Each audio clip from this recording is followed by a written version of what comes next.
What's up, audit fans? Dr. Amanda White from Amanda Loves to Audit.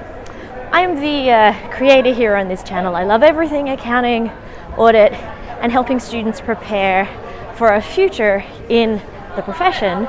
And today I'm here at XeroCon to find out more about cloud accounting and what students and educators need to know to prepare them for the future.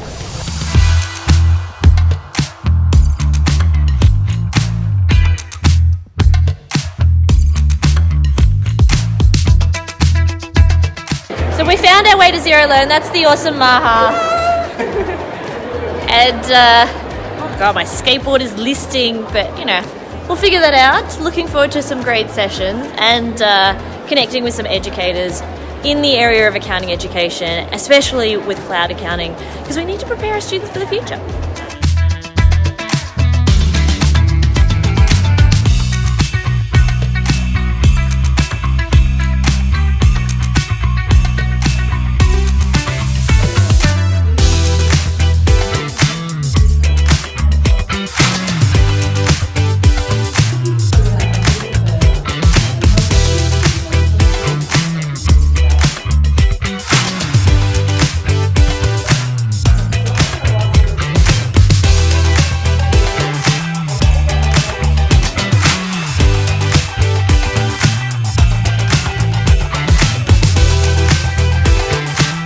There are a couple of learning content providers here at the XeroLearn, and one of them is LearnerLink, which provides some really great ebook and resources for students who are studying at the VET level. But if you're also looking to figure out Xero, they seem really reasonably priced in terms of books. They've got step-by-step instructions there. There's not any way to get certified at this point, but they look like really interesting resources. The other one I want to show you down here, and I've talked to these guys before, here comes the man. Is the guys from Accounting Pod. There's Big Dog, Judith is over there. But Accounting Pod had some really interesting stuff to announce here today. There's some new integrations coming. There is algorithmic there's algorithmic assessment tools coming. And also some integrations with some reporting software and with Power BI. So if you're interested in data analytics or teaching data analytics, and this one's specifically for teachers, I've been trying to convince these guys to offer some sort of micro-credential or certification for students. But definitely keep an eye out for Accounting Pod. Follow them on LinkedIn, Twitter, social media.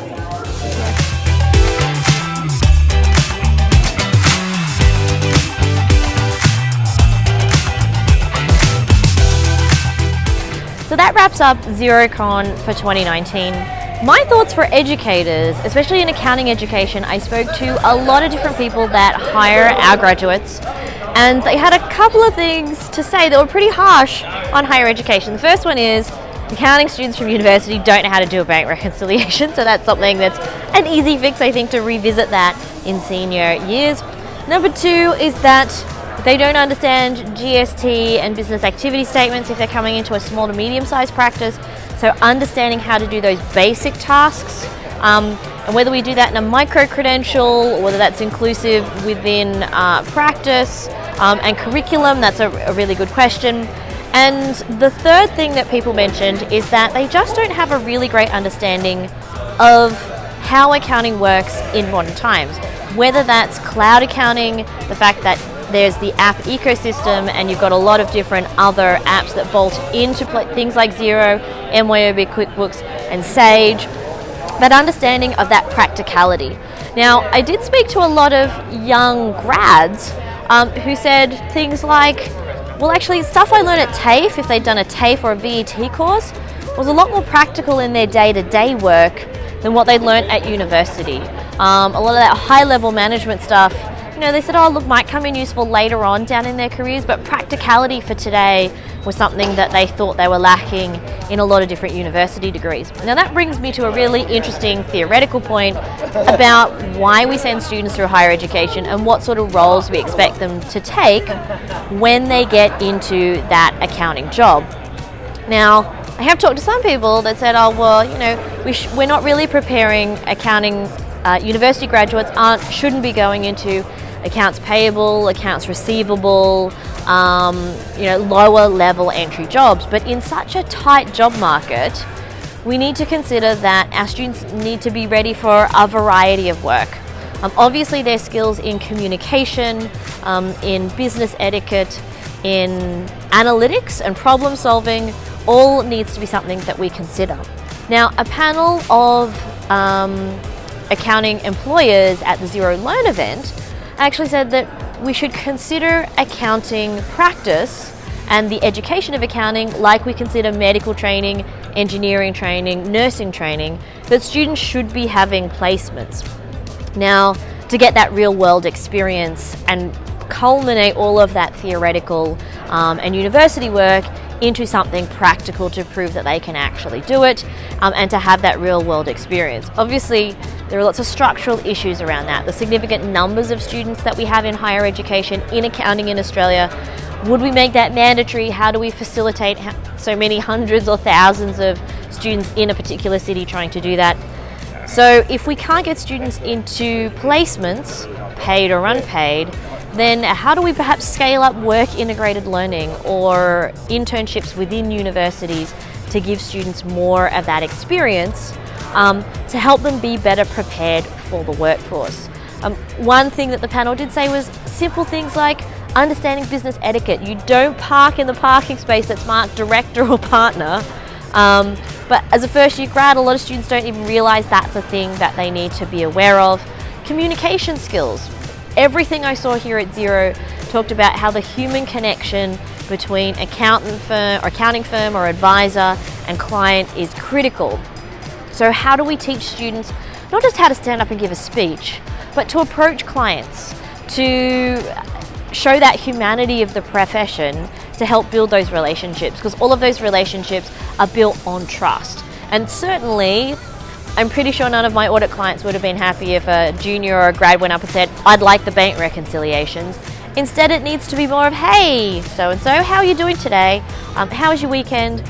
I'd really like those bank reconciliations. I know you're really busy, but when you can get them to me would be fine, rather than just that sort of demanding attitude that sometimes we see in our emails and we see in our communications with students. So professional communication has been really important. So if you get a chance, and the Xero conference is going to be in Sydney in 2020, to go along to the XeroLearn Day, I think that's really worthwhile. It's also important to make sure that we're always going back to our industry, to our employers, to make sure that we're giving them graduates that are useful.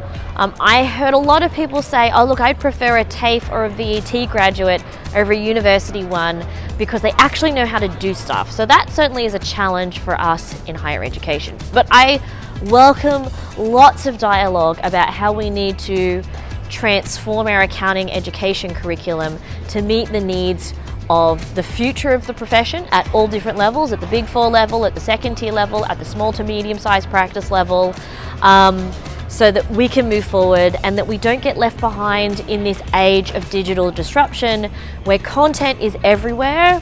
We need to be really thinking about the experiences we provide students rather than just that content. And that includes things like technology and making sure that they're able to adapt to those changes in technology. If you've got any questions or you want to continue the discussion further, you know how to contact me in the in the comments box below. Obviously, people who know me, you can always drop me an email at my UTS email address, contact me on Twitter, Instagram, or Facebook. I'd love to continue this conversation a bit further. That's it for XeroCon, the Educators Edition for 2019, and I'll see you next time. Bye!